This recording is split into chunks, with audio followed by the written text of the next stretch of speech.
স্লোভাকিয়ার Bratislava থেকে রওনা হচ্ছি আর কি। এখানে আমরা পৌঁছেছিলাম 5টার দিকে, বিকাল 5টা আর কি। তো এরকম ছিল যে আমরা হয়তো 2 ঘন্টার মতো ওই সেরকমই হয়েছে। আমরা ওখানে লাঞ্চ করলাম, লাঞ্চ করে এখন 7:30 বাজতেছে। তো 7:30টায় আমরা রওনা হচ্ছি অস্ট্রিয়ার রাজধানী ভিয়েনার উদ্দেশ্যে।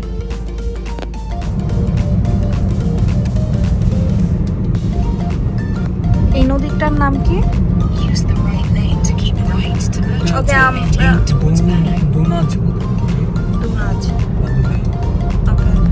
আমরা এখন ব্রাতিস্লাভা থেকে বের হয়ে যাচ্ছি ভিয়েনার উদ্দেশ্যে। এখানে আমরা খুব একটা বেশিক্ষণ স্টে করি নাই, মাত্র 2-3 ঘন্টার মতো। এখানে আমাদের পাস নিতে হয়েছে। হ্যাঁ, এই 2-3 ঘন্টার জন্য পাস নিতে হয়েছে। এখানে 7 দিনের পাস। হ্যাঁ, 7 দিনের কমে পাস হয় না, তো সেক্ষেত্রে 7 দিনের পাস নিতে হয়েছে এই 2-3 ঘন্টার জন্য। আর মোটামুটি যেসব এরিয়াগুলো ছিল টুকটাক ওর টাউনটা ঘুরে দেখেছি। ওয়াচ টাউনটাতে যাওয়ার ইচ্ছা ছিল, কিন্তু সময় নেই আসলে, কারণ ভিয়েনা যেহেতু আমাদের বেশ 1 ঘন্টার মতো একটু সময় লাগবে। মোটামুটি 9টার মতো দেখাচ্ছে ভিয়েনা পৌঁছাতে। এখন মোটামুটি আমরা ভিয়েনার রাস্তায় উঠে যাচ্ছি, হাইওয়েতে। আমরা মাত্র স্লোভাকিয়ার বর্ডারটা ক্রস করলাম, অস্ট্রিয়াতে প্রবেশ করলাম। আমাদের পাস কেনা ছিল দেখে ওরা হচ্ছে নাম্বার প্লেট মানে সবই হচ্ছে ইলেকট্রনিক, তো তারা চেক করে ছেড়ে দিল, চেক জাস্ট হচ্ছে দেখে ছেড়ে দিল। তারা শুধু দেখে যে আমার পাস আছে কিনা। চলে আসলাম শেষ। এখন আমরা অস্ট্রিয়াতে। মানে অস্ট্রিয়া সৌন্দর্যটা মনে হয় আরো ভালোভাবে এখান থেকেই প্রকাশ পাচ্ছে। দেখো এই পাশটা, না না এটা অস্ট্রিয়া।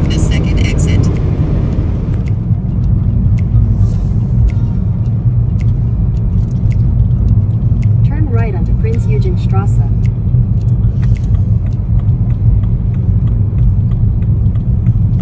আলহামদুলিল্লাহ আমরা সেফলি ভিয়েনাতে এসে পৌঁছলাম। In 300 meters, you will arrive at your destination. এখন আমরা ভিয়েনা সিটিতে আছি। মোটামুটি অন্ধকার হয়ে গেছে, সন্ধ্যা হয়ে আসছে। 9টা বাজে, ঠিক 9টা। তো চেয়েছিলাম যে একটা কিছু হয়তো কাভার করতে। কোথায় আসতেছিলাম? বেলভেদেরি প্যালেস বা সামথিং লাইক দ্যাট। প্যালেসে You have arrived. পার্কিং তো খুঁজে পাচ্ছি না।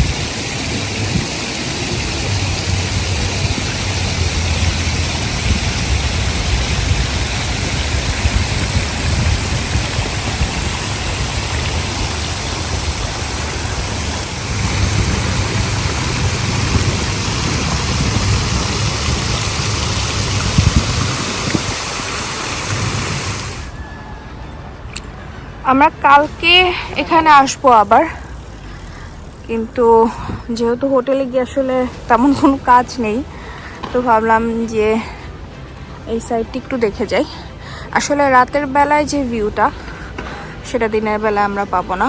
রাতের বেলা অসম্ভব সুন্দর লাগছে, একদম লাইটিং করা। রাতের বেলা দেখতে বেশি ভালো লাগছে।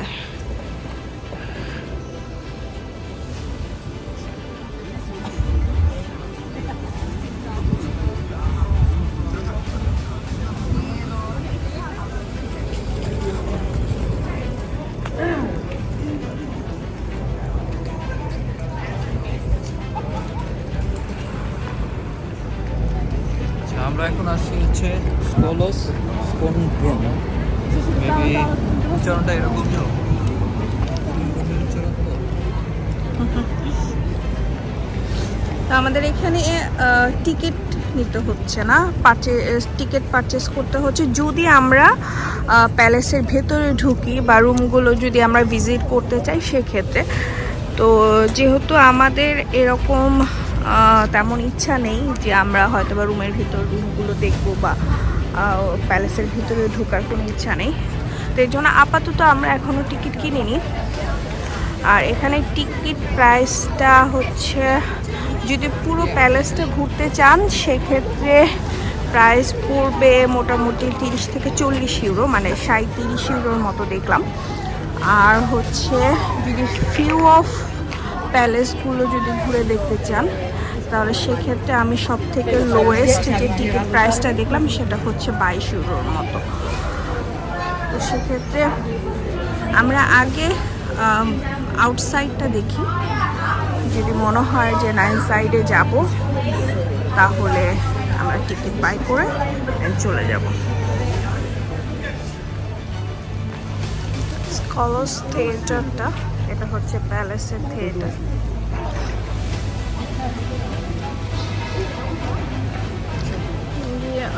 এখানে হচ্ছে অনেক বড় কোনো কনসার্ট হতে যাচ্ছে, সেটা প্রিপারেশন নিচ্ছে ওরা।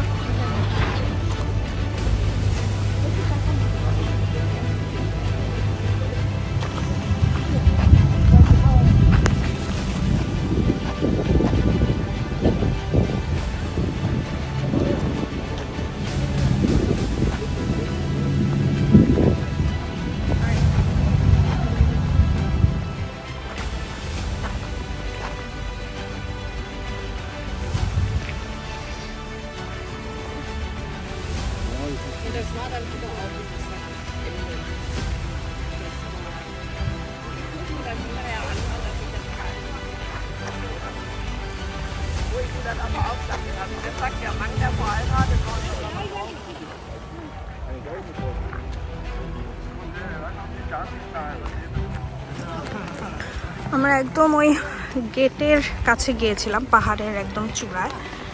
তো আমরা ওখান থেকে নেমে যাচ্ছি, কারণ পাহাড়ের চূড়ায় ওঠাটা সহজ, মানে কঠিন, আর নামাটা অনেক সহজ।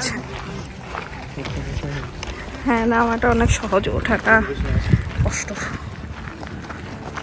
তো আমরা এখন প্ল্যান আছে যে এখন বাজে 11টা, 11:30টার মতো।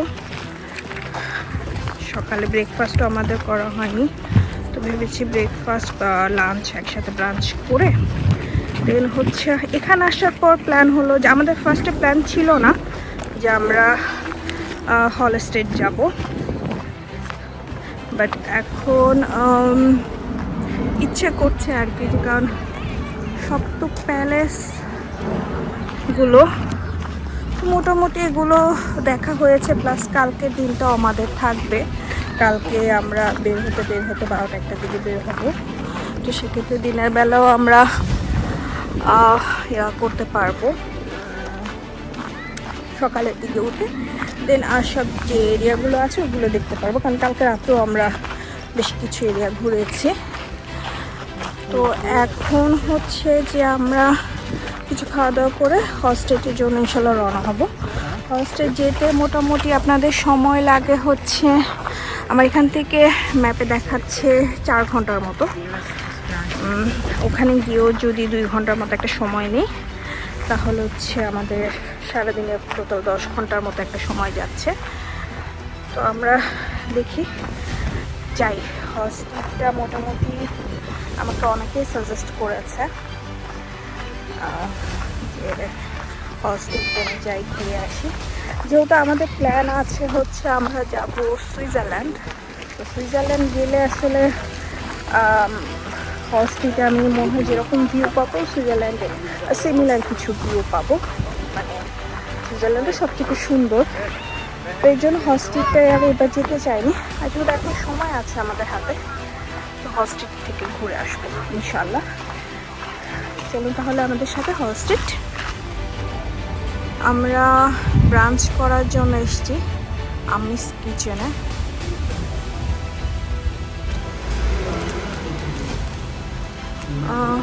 This is the menu.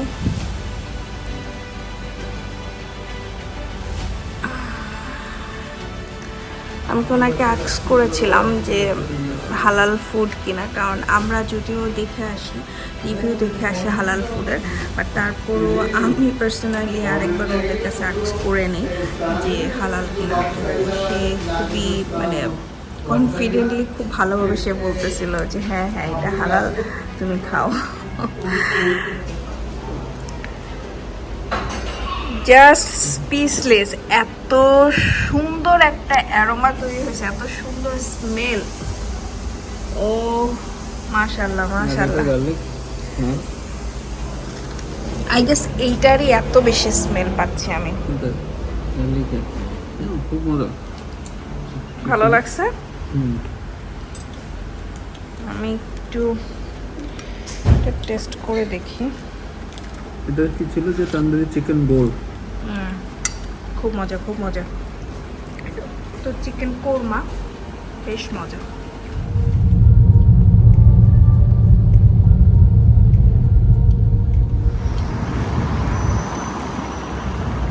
এটা হচ্ছে museum of natural history of Vienna.